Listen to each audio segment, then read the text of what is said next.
Assalamualaikum warahmatullahi wabarakatuh. Halo teman-teman, perkenalkan nama saya Siti Nuraini dengan nomor NIM 23070200030. Hari ini saya akan mempresentasikan materi mengenai aturan penjumlahan. Simak video berikut ini ya. Oke, yang pertama saya akan menjelaskan mengenai latar belakang aturan penjumlahan. Dalam kehidupan sehari-hari, kita sering dihadapkan dengan masalah perhitungan. Sebagai contoh, misalkan nomor plat mobil di negara X terdiri atas 5 angka. Angka diikuti dengan 2 huruf. Angka pertama tidak boleh 0. Berapa banyak nomor plat mobil yang dapat dibuat? Biasanya, cara yang paling sederhana untuk menyelesaikan contoh persoalan tersebut adalah dengan menghitung satu persatu setiap kemungkinan jawaban. Tetapi, untuk persoalan dengan jumlah objek yang banyak, cara menghitung satu persatu setiap kemungkinan jawaban jelas tidak efisien. Mungkin kita sudah lelah sebelum usaha menghitung satu persatu semua kemungkinan nomor plat mobil selesai, karena nomor plat mobil yang dibentuk sangat banyak. Disinilah peran kombinatorial yang merupakan seni berhitung, menyelesaikan persoalan semacam ini dengan cepat. Kombinatorial dapat digunakan untuk menjawab persoalan semacam ini tanpa kita perlu menghitung satu persatu semua kemungkinan jawabannya. Hal ini dapat dilakukan karena di dalam kombinatorial terdapat prinsip dasar menghitung. Apakah prinsip dasar menghitung itu? Prinsip dasar menghitung akan dijelaskan dalam pembahasan berikut ini.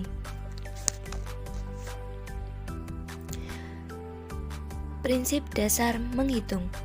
Bahwasanya ada 2 prinsip dasar yang digunakan dalam menghitung atau counting, yaitu prinsip penjumlahan dan prinsip perkalian. Kaidah penjumlahan menganut prinsip umum bahwa keseluruhan sama dengan jumlah dari bagian-bagiannya. Prinsip penjumlahan atau aturan penjumlahan. Jika ada A dan B yang merupakan himpunan saling lepas dengan banyak anggota himpunannya adalah X dan Y, maka banyaknya cara mengambil satu anggota dari gabungan keduanya akan sama dengan X ditambah Y, dinotasikan A irisan B sama dengan 0, A gabungan B sama dengan X ditambah Y. Atau secara sederhana, digunakan saat ada sejumlah kejadian yang tidak saling berhubungan atau tidak saling tumpang tindih atau saling lepas. Dalam kondisi ini, kejadian-kejadian tersebut dijumlahkan untuk mendapatkan total kejadian yang mungkin terjadi. Untuk himpunan yang saling tumpang tindih tidak berlaku lagi prinsip penjumlahan. Dan ini harus diselesaikan dengan prinsip inklusi-eklusi yang akan dibahas di materi kedepannya. Dapat kita simpulkan dari penjelasan sebelumnya bahwa definisi aturan penjumlahan secara sederhana yaitu jika suatu kejadian dapat dikerjakan dengan beberapa cara, tetapi cara-cara ini tidak dapat dikerjakan pada waktu yang sama. Jika kejadian tersebut dapat terjadi dengan N1 cara, atau kejadian tersebut terjadi dengan N2 cara, atau kejadian tersebut dapat terjadi dengan N3 cara, atau kejadian tersebut dapat terjadi dengan NP cara, maka kejadian dengan ciri yang demikian dapat terjadi dengan N1 ditambah N2 ditambah N3 ditambah NP cara. Selanjutnya yaitu contoh dan penyelesaian. Contoh pertama, dalam sebuah panitia, wakil dari sebuah jurusan dapat dipilih dari dosen atau mahasiswa. Jika pada jurusan tersebut memiliki 37 dosen dan 83 mahasiswa, berapa banyak cara memilih wakil dari jurusan tersebut? Pembahasannya, ada 37 cara untuk memilih wakil dari sebuah jurusan yang berasal dari kalangan dosen dan ada 83 cara memilih wakil dari sebuah jurusan yang berasal dari kalangan mahasiswa. Karena pada jurusan tersebut tidak ada dosen yang berstatus mahasiswa ataupun mahasiswa yang berstatus dosen, maka berdasarkan aturan penjumlahan ada 37 ditambah 83 sama dengan 120 cara untuk memilih wakil dari sebuah jurusan. Selanjutnya contoh kedua, jabatan ketua himpunan dapat diduduki oleh mahasiswa angkatan tahun 2019 atau angkatan tahun 2020. Jika terdapat 45 mahasiswa angkatan 2019 dan 52 orang mahasiswa angkatan 2020, berapa cara memilih pejabat ketua himpunan?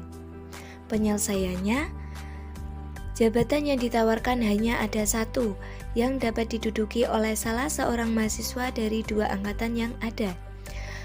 Ada 45 cara memilih satu orang mahasiswa dari angkatan 2019 dan ada 52 cara memilih satu orang dari angkatan 2020. Namun, hanya satu dari kedua angkatan itu yang terpilih, angkatan 2019 atau angkatan 2020. Dalam kombinatorial dari kedua kejadian, hanya satu dari dua kejadian yang dilakukan, sehingga dengan menggunakan prinsip penjumlahan, jumlah cara memilih pejabat ketua himpunan tersebut sama dengan jumlah mahasiswa pada kedua angkatan, yaitu 45 ditambah 52 sama dengan 97 cara.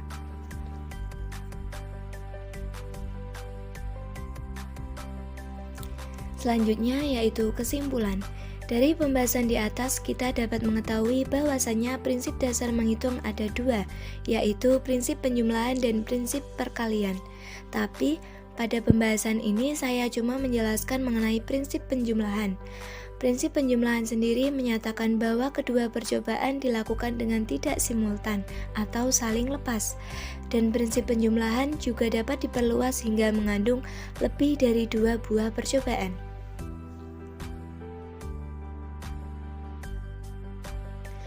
Mungkin itulah materi yang bisa saya sampaikan pada penjelasan video kali ini.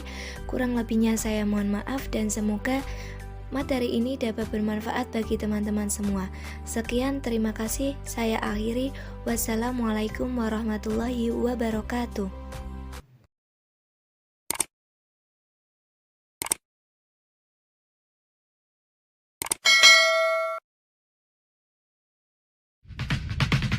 Give 'em prayer hands, say what's up America. Half of you should know me, right?